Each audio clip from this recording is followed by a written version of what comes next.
नमस्कार। और मैं अपना परिचय देना चाहूँगा। मैं नीरज कुमार और मेरा घर खरीद प्रखंड के जी बगरी में पड़ता है और हम लोग एक सोशल वर्कर हैं जो यूट्यूब के माध्यम से पत्रकारिता करते हैं। अभी मेरा ग्रेजुएशन क्लियर नहीं हुआ, ग्रेजुएशन में पढ़ रहे हैं और इस तरह की जो शिक्षा संस्थान है और अनिल सर इस तरह की लगातार कार्यक्रम करते रहते हैं। इससे पहले भी LQC कार्यक्रम रखा गया था वहाँ। जब इस कार्यक्रम को एक बार मैंने ज्वाइन किया तो देखा कि इसमें एक छोटी छोटी बच्ची जो है मन संचालन करना है, बच्चे को कैसे बैठाना है, सारा काम यहाँ के बच्चे करते हैं। यहाँ के प्रिंसिपल साहब टीचर को कोई मतलब नहीं है कि मंच को चलाना कैसे है। और बड़े अच्छा लगता है कि इस तरह की कार्यक्रम होता है, छोटे छोटे बच्चे को मंच मिलता है। और सर ने कहा किसी मंच पर बोलने वाले लोग एक दिन प्रधानमंत्री बनेंगे और देश की बेटियां मुख्यमंत्री बनेंगे। हमारे बिहार के पहला महिला मुख्यमंत्री श्री राबड़ी देवी जी है। आज कुर्सी का खेल हो रहा था, आज बेटियों ने साबित कर दिया आने वाले भविष्य में बेटियां कुर्सी पर बैठेंगे।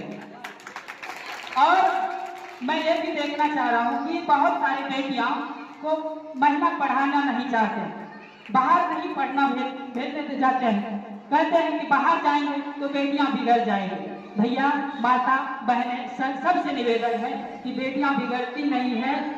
हमारे बेटा कुछ ऐसे हैं, अगर मैं बेटा को भी कहना चाहता हूँ कि भाई अगर तुमको देखकर अगर किसी बेटियां अगर रास्ता बदल रहा है तो तुम्हारे और तुम जैसे कुत्ता में कोई फर्क नहीं है। तुमको देखकर रास्ता नहीं बदलना चाहिए। और एक छोटी सी कहानी के साथ मैं खत्म करूंगा क्योंकि बहुत कार्यक्रम होंगे। और सुमन भैया आपको फोन किया कल कि भाई कि इस तरह की कार्यक्रम है, आपको आना। तो मेरे परिवार में एक एक्सीडेंट हो गया, जिस वहां कहा कि यहाँ आना है, कहले कि पहले मैं वहां जाऊंगा उसके बाद मैं वहां जाऊंगा। पहले ये जरूरत है, जो होने का है वो तो हो गया, लेकिन यहाँ भी जरूरत है आने का और मैंने आया किया। लेकिन एक छोटी सी कहानी मैं आपको सुनाना चाहूंगा। डॉक्टर भीमराव अम्बेडकर की कहानी है। जैसे आप लोग पढ़ रहे हैं विद्यालय में अंदर में घुसकर, डॉक्टर अम्बेडकर जी को विद्यालय के अंदर में पढ़ने का अधिकार नहीं है। जब वो पढ़ने जाते थे तो उनको बाहर में बैठाया जाता था, जहाँ आपका जूता चप्पल रखा जाता है वहाँ उनको बैठकर पढ़ना पड़ता था। तो एक बार टीचर ने पूछा कि बेटा ये बताओ ऐसा दुनिया में क्या चीज है जिसको हम देख सकते हैं छू नहीं सकते। तो एक बच्चा ने जवाब दिया कि सर चांद को हम देख सकते हैं पर उनको छू नहीं सकते। तो कहा ठीक है। फिर दूसरा बच्चा ने जवाब दिया कि बेटा तुम बताओ। उसने कहा कि प्रकाश को हम देख सकते हैं, छू नहीं सकते हैं, सिर्फ उनको महसूस कर सकते हैं। तो तीसरा बच्चा ने भी जवाब दिया कि रात दिन जो होता है उनको भी देख सकते हैं, छू नहीं सकते, सिर्फ अनुभव कर सकते हैं। लेकिन बाबा साहब अम्बेडकर आगे में बैठा था, उसने कहा कि सर मैं क्लास के अंदर में जो बेंच रखा है उनको हम देख भी सकते हैं, छू भी सकते हैं, लेकिन मेरा अधिकार है मैं ऐसे अछूत जाति से आता हूँ, उनको देख रहा हूँ पर हमको छू नहीं सकता है। क्लास के बाहर में मटका रखा हुआ है, पानी हम उनको देख सकते हैं, पी भी सकते हैं, लेकिन मैं दुर्भाग्य मेरा ऐसा है कि मैं न उनको पानी पी सकता हूँ न उनको छू सकता हूँ।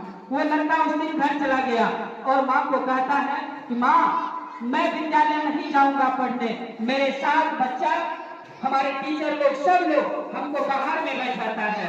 और उनकी माँ कहता है बेटा इसीलिए तुमको पढ़ने जाना है, अगर तुम आज बाहर में बैठकर पढ़ाई करोगे आने वाला पीढ़ी तुम्हारे अंदर में बैठकर पढ़ाई करेंगे।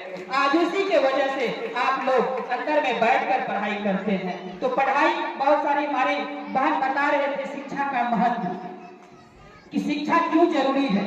जीवन में शिक्षा इसीलिए जरूरी है, जब आपके पास शिक्षा रहेंगे तो आपको कोई झुका नहीं सकता है और कोई पीछे नहीं कर सकता है। और मैं सर को भी धन्यवाद देना चाहता हूँ कि सर आप इस तरह की मंच संचालन करवाते हैं, बच्चों को आगे बढ़ाते हैं। सर मैं आपको धन्यवाद देता हूँ।